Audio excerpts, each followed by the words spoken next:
Welcome to today's Explainer. We're going to dive right in and unpack a massive historical rivalry that literally reshaped an entire continent.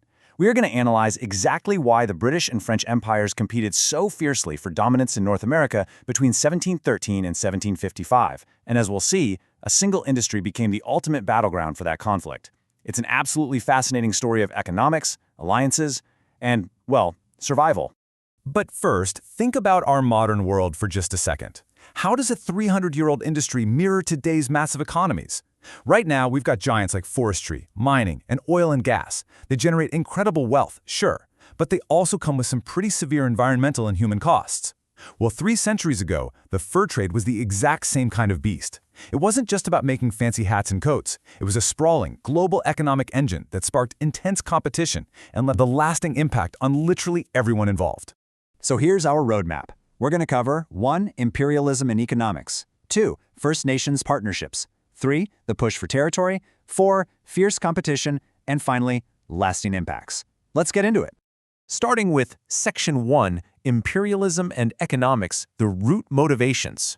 To really figure out why the British and French were at each other's throats, we have to look at their ultimate goal, which was imperialism. That's basically the policy of extending a country's power and influence by creating colonies or just outright conquering other countries. Back in the early 1700s, both Britain and France were playing this extremely high-stakes game in North America. But, and this is key, they had totally different strategies for making it work. The British colonies down along the eastern coast, they were growing steadily, mostly filled with self-supporting farmers. New France, on the other hand, was growing much slower. The Canadians couldn't just rely on farming to get by. They desperately needed an alternative way to keep the lights on, so to speak. So they turned to the fur trade. For France, listen, this wasn't just a side hustle. It was absolute economic survival. Without that fur trade cash, France's entire imperialist dream in North America would just collapse. You can actually see that profit-driven mindset plain as day in this quote from the French explorer La Vérendrye.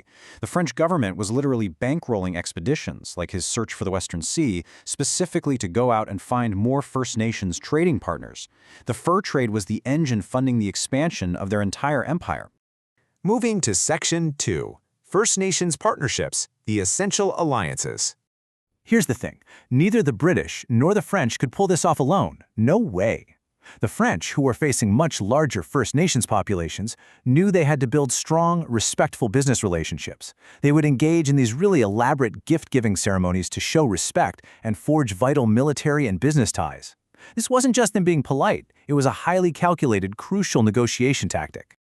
And this quote from Chief Luther Standing Bear perfectly captures the cultural principles, truth, honesty, generosity, that guided First Nations peoples in these exact negotiations. For the French, proving they could actually align with these principles was the golden ticket to unlocking a successful trading relationship. So it all boils down to absolute mutual dependency. The Europeans were desperate for First Nations trappers to supply this endless stream of furs that the European markets were demanding. And in return, First Nations communities relied on Europeans for manufactured goods that totally transformed their day-to-day lives. We're talking rifles, metal traps, sewing needles, cooking pots. Each side held exactly what the other side needed. All right, Section 3, the push for territory and overlapping ambitions. Okay, so the real spark for this intense rivalry, it happened in 1713. Before then, the French got almost all their furs brought right to Montreal by First Nations partners from a huge area they called the Upper Country. But then, the 1713 Treaty of Utrecht hands a massive chunk of that exact territory over to the British. Suddenly, the French are effectively cut off. First Nations trappers could now just paddle right along the rivers straight to the British Hudson's Bay Company posts instead. But the French didn't just roll over and give up. They launched a fiercely aggressive counter-strategy. Starting around 1731, La Vérendrye spearheads the rapid construction of a whole string of inland trading posts. Fort St. Pierre in 31, Fort St. Charles in 32, Fort Rouge in 38. The strategy was clear. Push deep into the territory, physically intercept those First Nations trappers, and snatch the trade back before it ever reached the British on Hudson Bay. Which brings us to Section 4. Fierce fur competition, a proxy war for profit. You know, we usually picture the British and French fighting with muskets on a battlefield, but they basically transferred all that imperial rivalry into a massive proxy war through the fur trade. They started building trading posts incredibly close to each other, and because of that, First Nations trappers suddenly found themselves holding all the cards. It was like a giant bidding war. They'd look at the goods at a French post, then literally walk over to the British post to see who had the better deal. The British were bending over backward to poach the Huron, Delaware, and Shawnee business, while the French fought tooth and nail to lock down the Cree trade. You can actually feel the utter panic this caused on the ground. Listen to Thomas McLeish, a guy working for the British Hudson's Bay Company in 1728. He writes about being upbraided, basically disgraced and yelled at, by native traders who were complaining about the quality of his goods. He's begging his bosses for better terms immediately before the French draws them to their settlement. The First Nations trappers were brilliantly playing these two empires against each other. Now, navigating this chaotic, hyper-competitive landscape took incredible skill, and First Nations women played an absolutely vital role here. Take Thana Dolther, a Dene woman. In 1715, she teams up with a British post commander.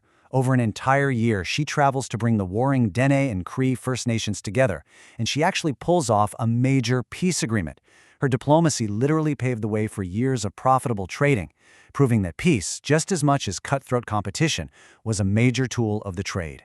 Finally, Section 5, Tensions and Lasting Impacts, the Cost of Competition. Like we talked about at the very beginning, massive, highly competitive industries always carry a heavy cost. This relentless push for profit led to unchecked extraction. Extreme overtrapping pushed the beaver population straight to the brink of extinction. But the human toll? That was even worse. The influx of traders spread European diseases like smallpox, which tragically wiped out tens of thousands of First Nations people. Plus, as the trade expanded, so did the European settlements, which rapidly displaced indigenous communities and completely disrupted their traditional food sources. Just listen to the heartbreaking reality of this displacement from Chief Canasidigo of the Onondaga Iroquois in 1742.